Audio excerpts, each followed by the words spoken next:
और परफ्यूम भी तो ऐसे ऐसे आ रहे हैं, मेकअप के सामान भी तो ऐसे ऐसे। अब एक मेकअप चला वाटर प्रूफ, हमने तो वाटर प्रूफ शामियाना सुना था, वाटर प्रूफ हमने वो सुनी है, घड़ी सुनी है, लेकिन अब वाटर प्रूफ मेकअप कर लो, क्रीम पाउडर, उसके बाद चाहे कितना नहाइए धोइए वो मेकअप हटने वाला नहीं है।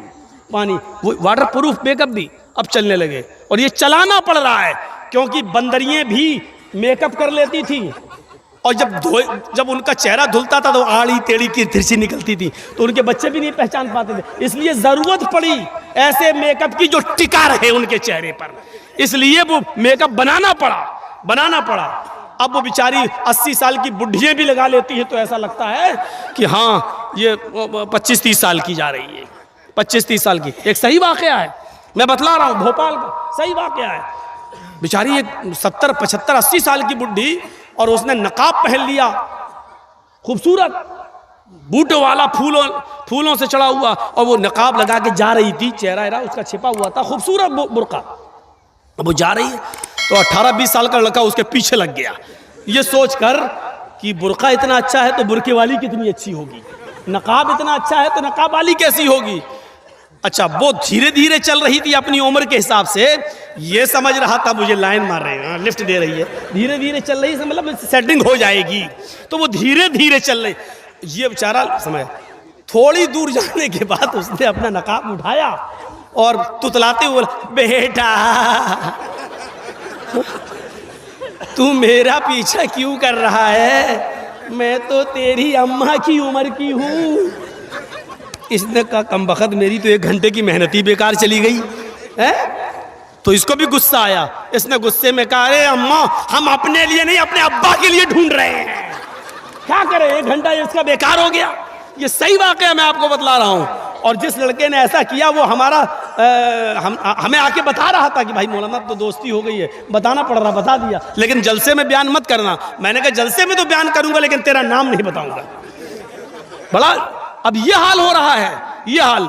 तो बुरके ऐसे, कपड़े ऐसे, और जलसे भी उससे महफूज नहीं। और इबादत की रूह को पहचानने की कोशिश कीजिए। या अय्युहल्लज़ीना आमनू तक़ुल्लाह हक़्क़ तुक़ातिह। इबादत की रूह क्या? तक़वा। और अल्लाह ने क्या कहा? आई ईमानो वालो तुम अल्लाह से डरो जैसा कि उससे डरने का हक है। आई ईमानो वालो तुम अल्लाह से डरो जैसा कि उससे डरने का हक है। ये एक और चीज है, अल्लाह से डरने का हक कैसा है? अल्लाह से डरो कैसे? अल्लाह देख रहा, ये डरने का मतलब है? अल्लाह से डरो का मतलब ये नहीं। जैसा डरने का हक है, ये हक क्या है? हक का तुकाती, अरे कुछ तो मतलब होगा। आग से आप डरते हैं कि नहीं डरते हैं? आग से डरते हैं, लेकिन आग को देखकर भागते थोड़ी हैं। आग से डरने का हक क्या है? उसके अंदर हाथ न डालो, उसके अंदर जंप न लगाओ, यही तो डरने का हक है। जहर है आपके हाथ में, विष, लेकिन उसको आप छू भी रहे हैं, पकड़ भी रहे हैं, लेकिन डरते भी हैं उससे। और उससे डरने का हक क्या है? उसको आप इस्तेमाल ना करें, खाएं नहीं, ये उससे डरने का हक है। और शेर सामने आ गया तो आप भाग रहे हैं, क्यों? ये उससे डरने का हक है, क्योंकि नहीं भागेंगे तो फाड़ देगा। जल्दी से पेड़ पे चढ़ गए, उससे डरने का हक यही है। सांप को देख रहे हैं, उससे भी डर है, जहरीला सांप है, लेकिन उससे डरने का हक क्या है? उसके मुंह में आप उंगली न दें, उसके करीब न जाए, वरना डस लेगा और काट लेगा, ये उससे डरने का हक है। तो जैसे आप हर चीज से डरने का एक हक अदा करते हैं, अल्लाह से भी डरने का एक हक है। और अल्लाह से डरने का मतलब यह है कि अल्लाह ने जिन कामों के करने का हुक्म दिया उन कामों को करा जाए, और जिन कामों के करने पर उसने अज़ाब जहन्नम बताया है, जहन्नम का अज़ाब बताया है, उन कामों से बचा जाए। यह है अल्लाह से डरने का मतलब। मसलन अल्लाह तबारक व तआला ने सूद और ब्याज खाने को हराम करार दिया है, तो उससे बचा जाए।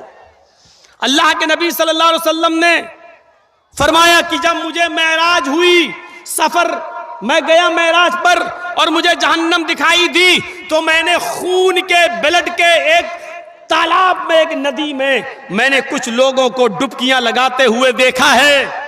बदबूदार खून पी रहे हैं और उसी में तैर रहे हैं। वो निकलना चाहते हैं, फरिश्ता एक पत्थर मारता, जब वो किनारे पे आते वो फिर बीचों बीच में पहुंच जाते और उसी बदबूदार खून में पी रहे हैं, खा रहे हैं और उसी में हैं। मैंने पूछा मनहा ओला या जिब्रील, आए जिब्रील ये कौन लोग हैं? अल्लाह के नबी फरमाते हैं, जिब्रील ने बताया कि अल्लाह के नबी ये दुनिया में गरीबों का खून चूसा करते थे, ये दुनिया में मजबूरों का खून चूसा करते थे। 100 रुपए देते थे और 120 वसूल करते थे, 1000 देते थे 1200 वसूल करते थे, 1 लाख देते थे 1,20,000 रुपए वसूल करते थे। ये वो लोग हैं जिन्होंने गरीबों का खून चूसा है, मजबूरों का खून चूसा है। आज सूद खाने वाले हैं, आज इन लोगों को खून, बदबूदार खून के तालाब में गोता लगवाया जा रहा है, इसी खून के तालाब के अंदर इनको डाल दिया गया है।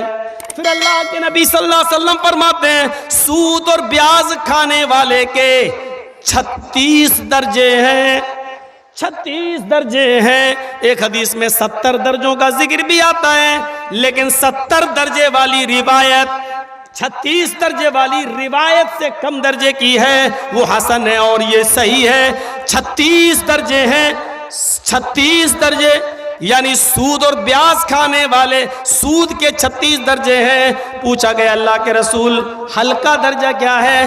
अल्लाह के नबी ने फरमाया इन 36 दर्जों में सबसे हल्का दर्जा सूद का यह है कि कोई शख्स अपनी सगी माँ के साथ, अपनी हकीकी माँ के साथ जिना करता है, अपनी माँ के साथ जिना करता है, उसको जो गुनाह मिलेगा, उसको जो सजा मिलेगी, वो सूद और ब्याज खाने वाले की सबसे हल्की सजा होगी। इसके अलावा 35 सजाएं इससे ज्यादा, इससे बढ़कर होंगी। एक हदीस में यूं आता है कि 36 मर्तबा अपनी माँ के साथ जिना करो, 36 मर्तबा जिना करने के बाद जो सजा मिलेगी वो सूद और ब्याज के खाने वाले की सबसे हल्की सजा होगी। जिना तो वैसे ही हराम है और फिर अपनी मां के साथ जिना, उसकी कबाहत और उसकी बुराई का अंदाजा तो आप लगा नहीं सकते। जिना तो वैसे ही गलत है, हराम है, शिर्क के बाद सबसे बड़ा गुनाह जिना। बाज़ रिवायतों में शिर्क के बाद सबसे बड़ा गुनाह कत्ल और कत्ल के बाद जिना। जिना तो वैसे ही सबसे बड़े गुनाहों में गुनाह माना जाता है और फिर अपनी मां के साथ जिना, ये और अपने अंदर एक बुराई रखता है। और फिर वो भी एक बार नहीं, 36 मर्तबा अपनी मां के साथ कोई जिना करे, सूद और ब्याज खाने वाले का ये हल्का अजाब होगा। कितने लोगों के बैंक बैलेंस है? सभी के। कितने लोगों की LIC चल रही है? मौलाना पूछो मत। FD फिक्स डिपॉजिट, 10 साल के बाद बच्ची पैदा हुई है, हाँ ठीक है, 5 लाख रुपए इसके नाम कर दिया है, जब मेरी बेटी 20 साल की होगी 20 लाख हो जाएगा, शादी कर देंगे, शादी कर देंगे। फिक्स डिपॉजिट, सूद और ब्याज। तो अब तकवे का मतलब क्या है? अल्लाह से डरने का। अल्लाह